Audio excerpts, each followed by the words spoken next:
What is going on, everybody? And welcome back to the first ever Yinz and Youse mock draft. We're going to get into it here as of Wednesday because the draft is tomorrow in Pittsburgh. And we're going to go through our mock draft. This is one of the more hard mock drafts that I've seen. And the fact that it can shake up really quickly, really easily, and a lot of different teams need a lot of different pieces. I don't really know. I'm going to do this without any trades. I do think there are going to be some trades. I'll kind of hint where I think I'm going to see some trades this draft. But without further ado, we'll get right into it. And we'll go ahead and dive into the 101 Raiders on the clock. Obviously, any discussion? No. Obviously, Fernando Mendoza obviously going number one overall to the Raiders. Now we get to the second overall pick. This is where things can kind of shake up because we have two edge rushers and Arvell Reese and David Bailey kind of going back and forth. I personally like David Bailey a little bit more. I think he's the more pro-ready edge rusher, but Arvell Reese clearly has a really high ceiling. Look into it however you want. The Jets also canceled their interview and their visit with David Bailey. So I think they go here with Arvell Reese. That's going to leave the next best edge rusher on the clock with David Bailey. For the Cardinals, a lot of different places the Cardinals could go here. But again, I think David Bailey is just the next pro ready guy. I think they go edge rusher here.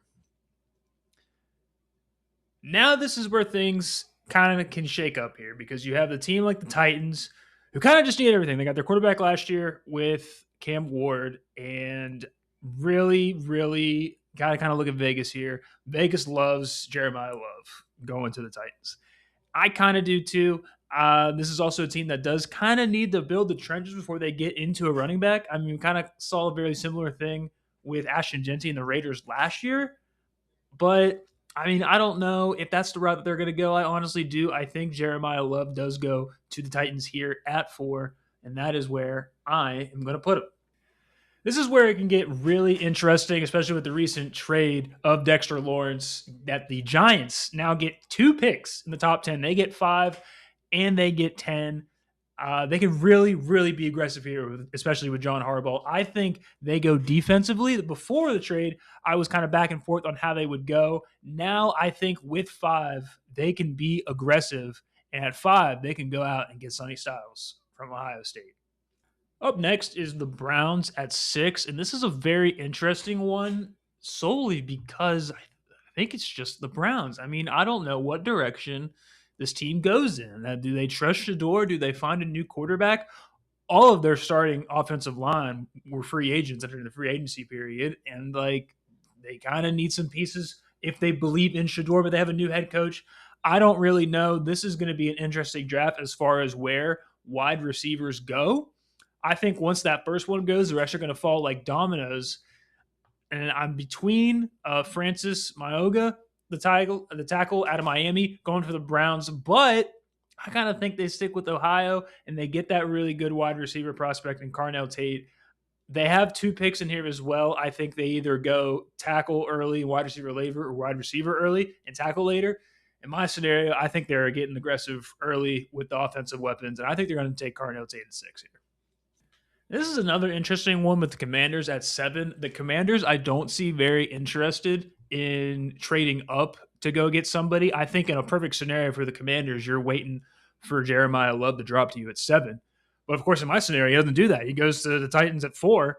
So now what do the Commanders do? I think in a scenario like this, maybe we could see the Commanders trade down, an aggressive team that could trade up. Maybe watch out for the Bears to get a really good safety, maybe even Caleb Downs if they believe that that's their guy. I could see the Bears getting pretty aggressive here for some of those safeties going pretty early. But right now, the Commanders, I don't know which way they go. They do need help on offense around Jaden Daniels, but they also really need help defensively. And I think I'm going to stick here defensively in this draft. And I think that the Commanders are going to take Ruben Bain at 7.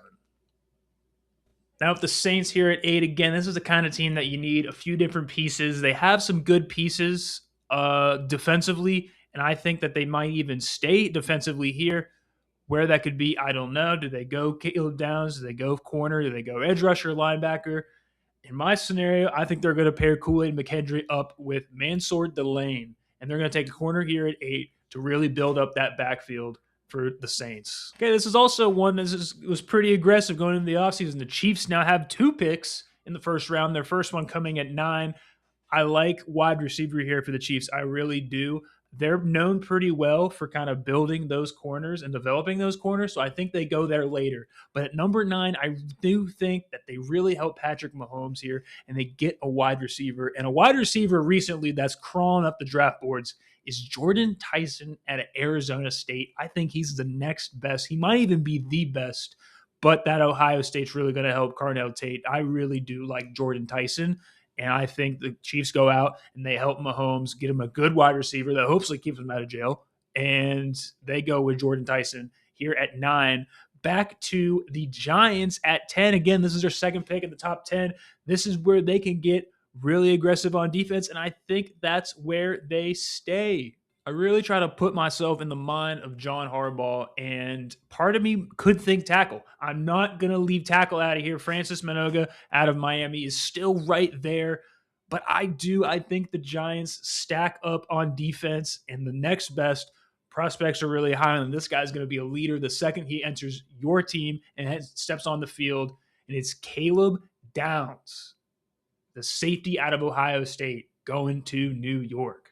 The Dolphins next at 11, and this was a chaotic offseason for the Dolphins as they got rid of their quarterback, they got rid of their wide receivers, they got rid of a lot of good pieces, quality-ish pieces for a struggling team. This is going to be an entirely new team this year. I think it's going to be very interesting of what even happens, who their quarterback's going to be, but they are in desperate need of a wide receiver, and that's where I think they go here at 11, and they take the next best wide receiver, which is the wide receiver out of USC, is Mekhi Lemon, going to go to Miami.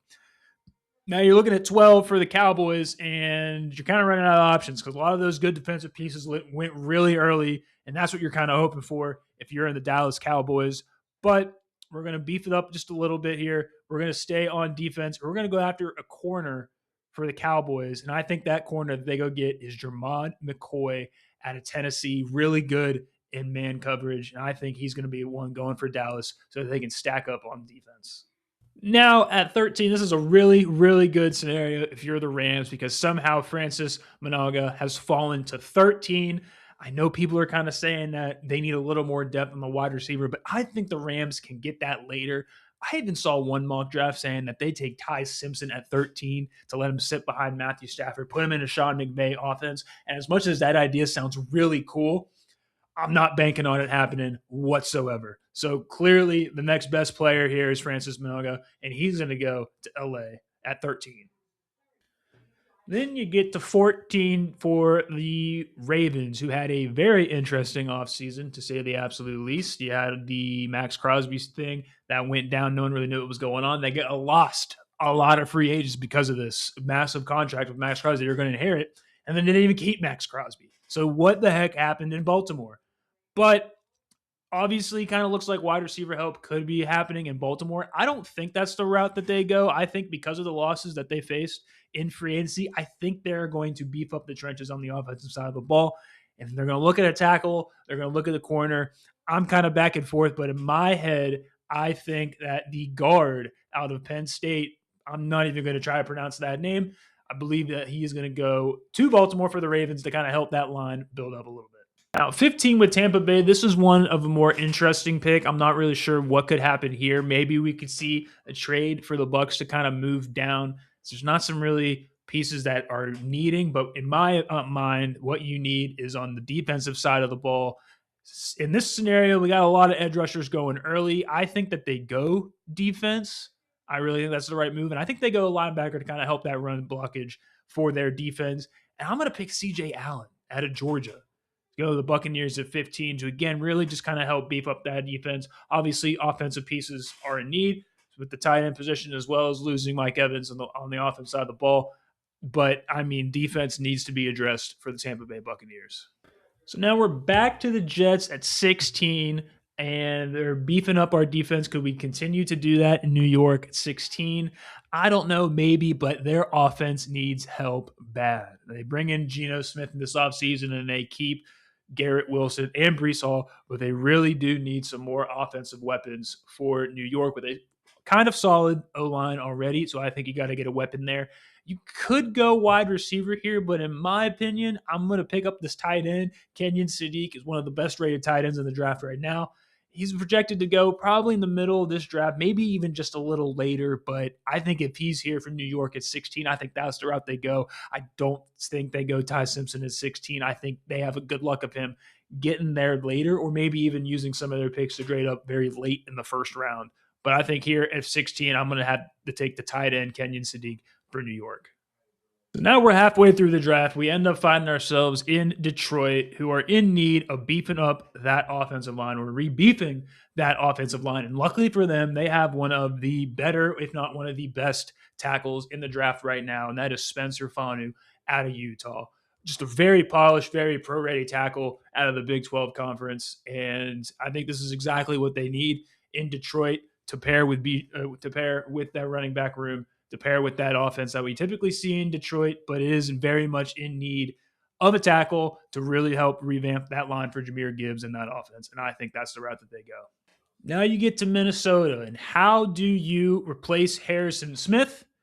You go out and get Harrison Smith, and that player is Dylan Thieneman out of Oregon. I think this is the next best guy for that role that he has built in Minnesota.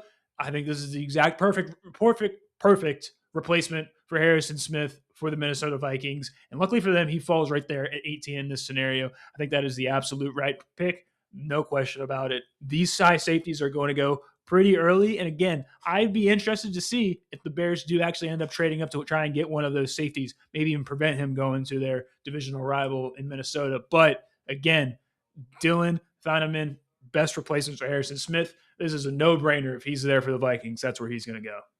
We had the Panthers that actually had a really good season this year, and they just had a steal of a pick last year with a grand slam with Ted McMillan and ended up being the offensive player of the year. They had a really good season. Bryce Young is really starting to figure it out, and I think they just build those trenches around Bryce Young and just continue to beef up that offensive line, and that's the exact route that they go with Monroe Freeling here out of Georgia. They take the tackle, they beef up the line, give Bryce Young more time. Chuba Hubbard, Ted McMillan. I think this is going to be a good offense with the good pieces that they have, and now they just got to build the trenches for that offense.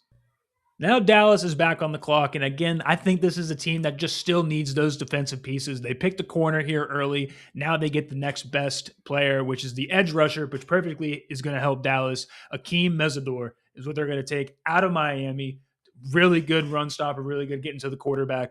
I think defense is a huge must for Dallas with a really good, really explosive offense, and I think that's the absolute correct pick.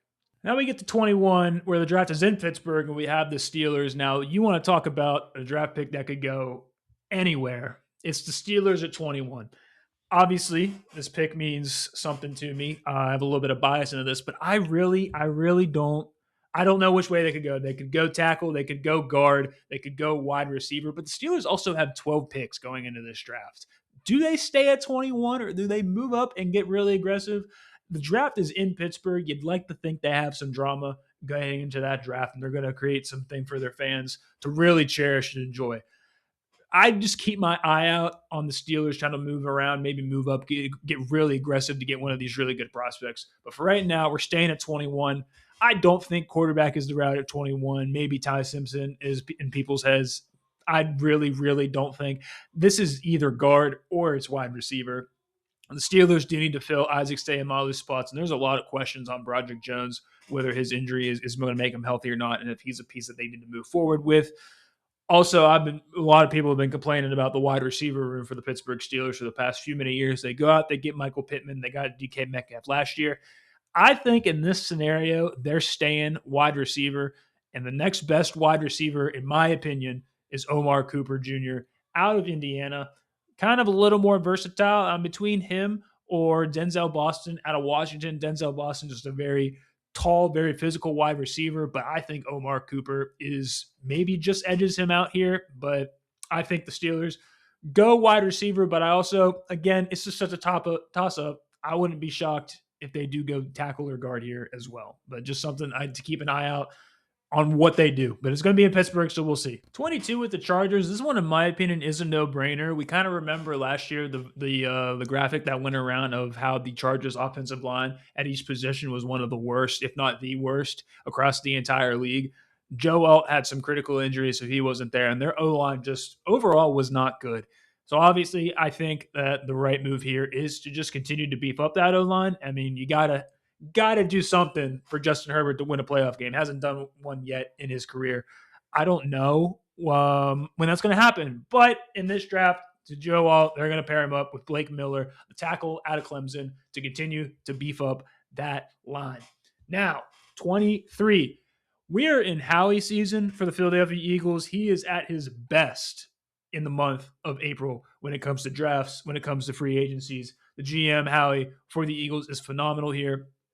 They had some pieces that they lost over this offseason. Emmanuel McNeil-Warren, the safety out of Toledo, I don't hate here for the Eagles, but I think the Eagles really flourish on rushing the passer, stopping the run. And I think they do that here, and I think they go edge, and I think they're going to get Keldrick Falk out of Auburn here. The Eagles' defense is so good, but I mean, do the Eagles even make moves? I don't know. There's still talk in the air on what's going to go on with A.J. Brown, if possibly he could get a trade or not. We don't know. Maybe keep an eye on that. Again, this is Howie's season. Watch out for the Eagles. They could do something crazy here. But right now at 23, I'm having them build up that edge, and they're going to get an edge here at a Kendrick Falk. So now we get back to the Browns, and that's what I said. I think they're going to go wide receiver and offensive line. The order of that, of how it actually happens, I don't know. I had them taking the wide receiver at 6 and Carnell Tate. Now they're at 24, and I think they do go tackle here. The next best rated tackle, I don't know if he actually is the best or not, Caden Proctor out of Arizona. I think that's the route that they go. Again, he is the next highest rated tackle in the draft. But I don't know. I know people have their speculations on him, whether he'll be really good or not. But we'll just have to see. But I do think that tackle position is where the Browns are going to go. Maybe keep an eye out for Ty Simpson, but that's, again, I don't know what direction the Browns want to go in. If they do want to go Shador, Deshaun Watson's supposed to be back. If they still even entertain that idea in Cleveland, I just don't know. That could be an option. Wouldn't be surprised about it, but just kind of keep your eye out for it. So now at 25 with the Bears, if Chicago does not get aggressive and go out and get one of the better tight ends, in this scenario, the next best safety, Emmanuel McNeil-Warren, is going to fall right to them at 25, where they don't have to be aggressive. Again, I would just watch out for maybe those higher rated safeties. But Emmanuel McNeil-Warren out of Toledo has slowly been crawling up the draft boards as a safety option. And if he's here at 25, like I think he could be, I think that's the absolute solution where Chicago goes, especially after losing Jaquan Brisker and that safety. I think they're really going to continue to beef up that secondary with a really good offense after showing that they just had last year with that Ben Johnson offense. Rounding up here, we're getting to the last few picks. We land the Buffalo at 26, and I mean, this team needs wide receivers for Josh Allen. For especially last year, but even the last few years, they heavily rely on James Cook in the run game as the offensive line, as well as just Josh Allen to try and do Josh Allen. But those receivers just were not good last year. They do end up trading for DJ Moore, so they bring him in. But I still think they even go wide receiver again to just help Josh Allen. And again, just the next best, it's going to be a toss-up, but I do think it's Denzel Washington is that next guy. I mean, he measured in at like 6'5". I mean, the dude is a freak. He's so tall. I think this is really going to benefit that Buffalo offense because, again, you just need to help Josh Allen, and you have to quit relying on Josh Allen to just do it all by himself. He needs that receiver help, and I think he's going to get it here in this draft. When we get to the Niners here at 27, I think this is clear-cut. They do kind of beef up that offensive line to try and prevent as many injuries as they can because they've been on a heater of just collecting injuries over the last few years, especially even last year. They now bring in Mike Evans on that offense, and I think they really just need to beef up that line. A few different directions that they could go to. They have a few tackles here available. I think they're going to go with Caleb Lamu. He's kind of sliding up and down. Tackle out of Utah. I've seen some good things about him. Rated a little too low, in my opinion, but I do think this guy is going to be one of the better tackles at the end of the first round, and I think that's the direction I'm going to have the Niners go at with Caleb Lamu at 27. The Texans is another interesting one of just what route they can go. Obviously, I think O-line could be an option here, but you also could make some moves on defense. I actually think with how successful their defense has been, I think they stay in that realm, and I'm going to have them taking a defensive interior lineman to kind of help the run game in the middle there with Caden McDonald out of Ohio State. I mean, Ohio State is just racking up draft picks at this point, which is crazy, but I mean, Matt Patricia and his defense are just that good. I mean, it lives up to the hype. This is a really good Ohio State team. Caden McDonald is really going to help that run stoppage in the middle for the Texans. And hopefully CJ Stroud just bees rookie CJ Stroud. We haven't seen this his rookie year. I don't know. Definitely a lot of question marks there. Now this is where we get to the Chiefs at 29, and I think they're going to develop a corner here, and they're going to wait later in this pick to go get that corner. And I believe that corner is Avion Terrell out of Clemson. Chiefs really good of developing their secondary, and I think this is a perfect opportunity just to do that again with their second pick in the first round. We round out the last few picks, and again, we get to a Dolphins team that just kind of needs everything. I mean, they did a fire sale of stuff at the end of last season to just totally just rebuild again and build an entire new identity, new coach, new offense. I mean, everything. But I think what they also need is help on defense, especially in that secondary. For Miami, I think they go corner here, with the next best being Colton Hood out of Tennessee. Tennessee's secondary was honestly really good this year, and Colton Hood was a part of that. Really good pass breakups. I think the secondary is going to be crucial for Miami and what we just see and how this develops this year, because I don't know what's going to happen in Miami in 2026, but I think that secondary is what they attack here with that late pick. The last two picks with the Patriots, who just went to the Super Bowl for the AFC, had a pretty impressive year. I mean, no one really thought they were going to make it to the Super Bowl in that first year of Drake May being the starter. But overall, what I did see with that offense, what a lot of people did see, was just how young and not very good that offensive line was. Now, they did good for the situation that they were in, but I think that they do need to address that offensive line. And they could go defense here. They could kind of beef up that secondary, maybe get a corner, maybe get a linebacker. I have them going in the round, just continuing to beef up that O-line. Matt Ionacher out of Arizona State, the tackle, I think is the next best for that position. And I think that's just the route that they go here. Just continue to protect Drake May. Did it last year. They got the first pick really early with Will Campbell. I think they just continue to do that here with their next pick. Just continue to, again, build those trenches, build around Drake May to hopefully not make him run for his life, especially like he did in the Super Bowl against the Seahawks, who had a really, really good defense. And that's the last team that we actually have here is Seattle, who just won a Super Bowl, had to unfortunately pay the Super Bowl tax, and they ended up losing some people that they probably would have liked to keep after that Super Bowl. So I do think with that, how good their defense was, I think they continue to build on defense this year. Really just kind of hit it out of the park. They could go interior defensive lineman. They could go edge rusher, and that's the route I think they're going to go. Now the toss-up becomes, is it Cassius Howell or is it TJ Parker? Texas A&M, out of Clemson. These are two very close, very highly rated edge rushers for the end of round one. It's kind of a toss-up. I think I'm personally going to lean more TJ Parker just to sneak in at that 32 and take himself to Seattle. And there we have it, the first round, the Yinz and Youse mocked draft. Now, this draft, again, is going to be in Pittsburgh, and we are going to be there. We'll be going around and have a really good day on Thursday. Will we go 32 for 32? I think so. But again, I mean, this is just a tough draft of just how things can get shaken up really quickly and just change so much. So again, this is without trades. I think we could see some trades again. I would watch for the Bears maybe be aggressive and kind of trade in to the top spots to get one of those really good safeties like Caleb Downs early, unless they want to wait to get fall one as well. Howie Rosen is really good in April, so watch out for the Eagles to do something. The Steelers have 12 picks, and this is in Pittsburgh. Omar Khan, their GM, wants to be dramatic in April for the fans at home. This is going to be a perfect opportunity to do it. Maybe they can make a move, get in there. If there's a defensive player that they do really like, or if they do want to be aggressive, go get a wide receiver, go get one of the best rated tackles. They absolutely can do that there. Whole lot of drama can happen really quickly of who gets drafted and who doesn't, but we'll see what happens this Thursday. If you like this video, make sure you like, subscribe, follow us for more on social medias. We'll be posting a lot of stuff through this offseason to try and make sure it stays fresh, stays fun, and not boring, because we're just waiting for football. So we'll see you guys.